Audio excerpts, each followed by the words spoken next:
అందరికీ నమస్కారం. మీరందరూ ఛాంపియన్స్. వాస్తవంగా నేను ఏనాడు ఐఐటికి ఎన్ఐటికి నేను వెళ్తానని ఊహించలా. మనకి అది అవుదులే, వేరే యూనివర్సిటీస్కి వెళ్తే బెటర్ అని నేనైతే అనుకున్నా.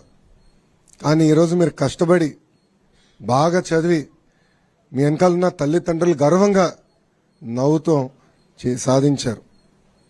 అందుకే మిమ్మల్ని అందరినీ ఈరోజు ఛాంపియన్స్ అని పిలుస్తున్నా.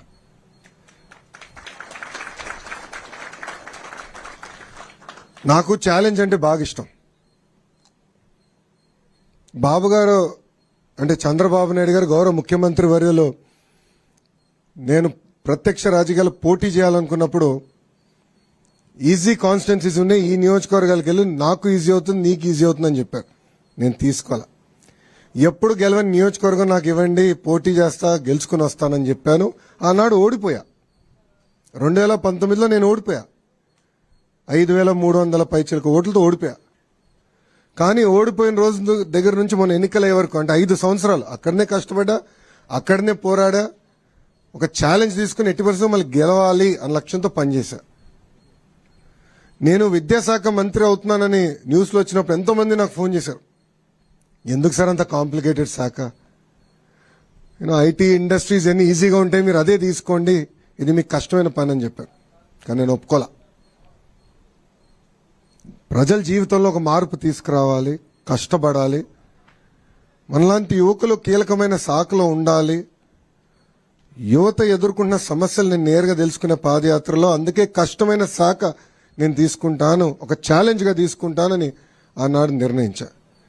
ఇది మీ అందరికి ఎందుకు చెప్తున్నానంటే జీవితంలో మనకు అనేక పరీక్షలు పెడతాడు దేవుడు, అన్ని రకాల పరీక్షలు పెడతాడు, కానీ జయించే శక్తి కూడా మనకిస్తాడు.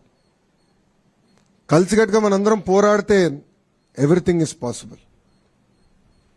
ఈరోజు మన ప్రభుత్వం ఒక లక్ష్యంతో పనిచేస్తుంది. పేదరికం లేని ఆంధ్ర రాష్ట్రం. రాబోయే 5 సంవత్సరాలు 20 లక్షల మందికి ఉద్యోగాలు కల్పించాలనేది ఒక లక్ష్యంగా పెట్టుకున్నాం. నేను ఇతర రాష్ట్ర మంత్రులతో మాట్లాడా, అమెరికాలో ఉన్న లెఫ్టినెంట్ గవర్నర్స్తో మాట్లాడా.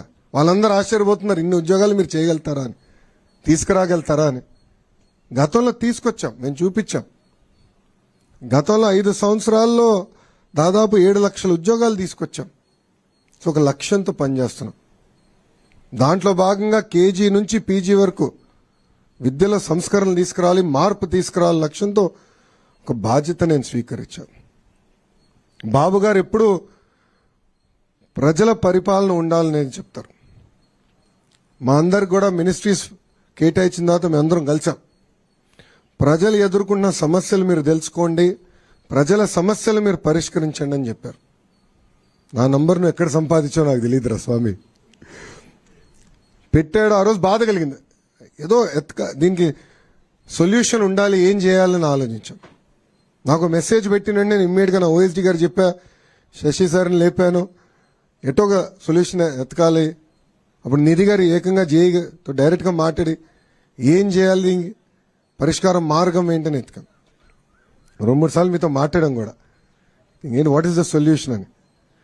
సో మన అందరిలో ఆ శక్తి ఉంది. సో ఈ ప్రభుత్వంలో చాలా స్పష్టంగా ప్రజలకు కావాల్సిన ప్రభుత్వం, ప్రజలకి జవాబుదారీతనం ఉండాలి, అందుబాటులో ఉండాలి. ప్రజలు ఏ సమస్య ఏదో పరిష్కారం ఎతుకుతున్నారో అది అందించాల్సిన బాధ్యత మంత్రులపైన ఉంది.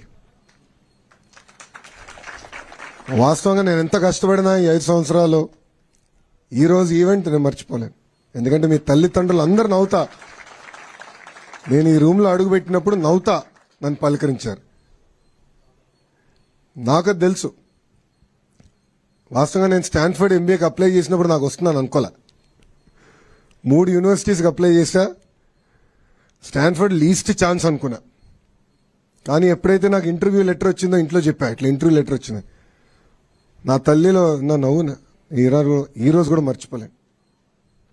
దాని తర్వాత ఎప్పుడైతే నాకు అడ్మిషన్స్ లెటర్ వచ్చిందో, డీన్ ఆఫ్ అడ్మిషన్స్ నుంచి నాకు లెటర్ వచ్చింది, అది చూపించాను. చంద్రబాబు నాయుడు గారు కూడా గర్వంగా ఆ రోజు ఫీల్ అయ్యారు. సరే అట్లానే మీ తల్లిదండ్రులు కూడా ఎంత గర్వంగా ఉన్నారో వెనకాల నేను చూస్తున్నా. నిజంగానే నాకు చాలా సంతోషం కల్పించింది. వాస్తవంగా ఇంకా నేను సెటిల్ డౌన్ అవ్వలా. మా శాఖలో తల్లెక్కడుంది తోకెక్కడుంది ఎత్తుకునే చాలా టైం పడుతుంది, అంత గందరగోళంగా ఉంది. ఇప్పుడిప్పుడే సమీక్షలు చేస్తున్నాను. కానీ ప్రజల సమస్యలు పరిష్కరించాలి, మీకు అందుబాటులో ఉండాలి, ప్రజల జీవితంలో ఒక మార్పు తీసుకురావాలనేది మా లక్ష్యం. పేదరికం లేని ఆంధ్ర రాష్ట్రం సాధించాలంటే మీలాంటి విద్యార్థులు బాగా చదవాలి, మంచి ఉద్యోగాలు తీసుకోవాలి, మళ్ళీ పేదరికం నుంచి శాశ్వతంగా బయటికి రావాలి. ఒక ఇంగ్లీష్లో సామెత ఉంది,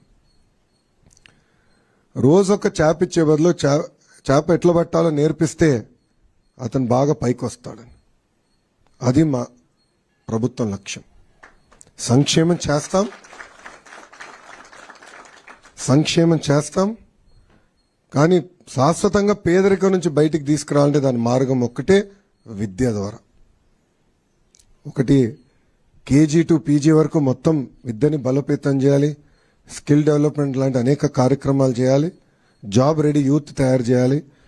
మిమ్మల్ని పేదరికం నుంచి బయటికి తీసుకొచ్చే లక్ష్యంతోనే మేము పనిచేస్తాం. ఒక లక్ష్యంగా చేస్తున్నా. మిమ్మల్ని అందరూ కూడా కోరుతున్నా, ఇప్పుడు మీరు వెళ్తారు, బాగా చదువుకుంటారు, మళ్ళీ ఏ చెన్నైనో బెంగళూరు హైదరాబాద్ వెళ్ళిపోతే నాకు కష్టం స్వామి. మళ్ళీ రావాలి, మన రాష్ట్రానికి రావాలి. అమరావతి అవ్వచ్చు, విశాఖపట్నం అవ్వచ్చు, రాయలసీమ అవ్వచ్చు, మీకు రెడీగా కంపెనీలు ఉంటాయి, ఉద్యోగాలు కల్పించే బాధ్యత మేము తీసుకుంటాం. తిరిగి మన రాష్ట్రానికి మీరు రావాలి. ఆఫర్ స్వీకరిస్తున్నా, ఒప్పుకుంటున్నారా? మేము అందరూ రాసుకుంటాం, మళ్ళీ మేడం గారు అన్ని రాసుకుంటారు. ఇక మీరు రావాలి, తిరిగి మన రాష్ట్రానికి రావాలి. ఎందుకంటే $175 బిలియన్ ఉంది మన ఎకానమీ. బాబు గారు ఏమంటున్నారంటే $1 ట్రిలియన్ ఎకానమీ మంది అవ్వాలని. $1 ట్రిలియన్. నిన్న రాత్రి కూడా అదే ఆయన మాట్లాడారు. సో అన్ని రంగాల్లో పెట్టుబడులు తీసుకురావాలి, పెద్ద ఎత్తున ఉద్యోగాలు ఉపాధి కల్పించాలనేది మన ప్రభుత్వం లక్ష్యం. ఆ దిశగా మేము పనిచేస్తాం. నేను ఒక క్యాటలిస్ట్ని, నాకు దేవుడు ఒక అవకాశం ఇచ్చాడు, నేను చేశాను. మీకు అలాంటి అవకాశం దేవుడు ఇస్తాడు, అది మీరు మర్చిపోదండి. ఎవరన్నా మీ దగ్గరకు వచ్చినప్పుడు సహాయం అడిగినప్పుడు సహాయం చేయండి, అందుబాటులో ఉండండి. దేవుడు మనందరికీ ఆ బలం ఇచ్చాడు, నేను అదే నమ్ముతా. పరీక్షలు కూడా పెడతాడు, ఆ పరీక్షలు జయించే శక్తి కూడా మనకిస్తాడు దేవుడు.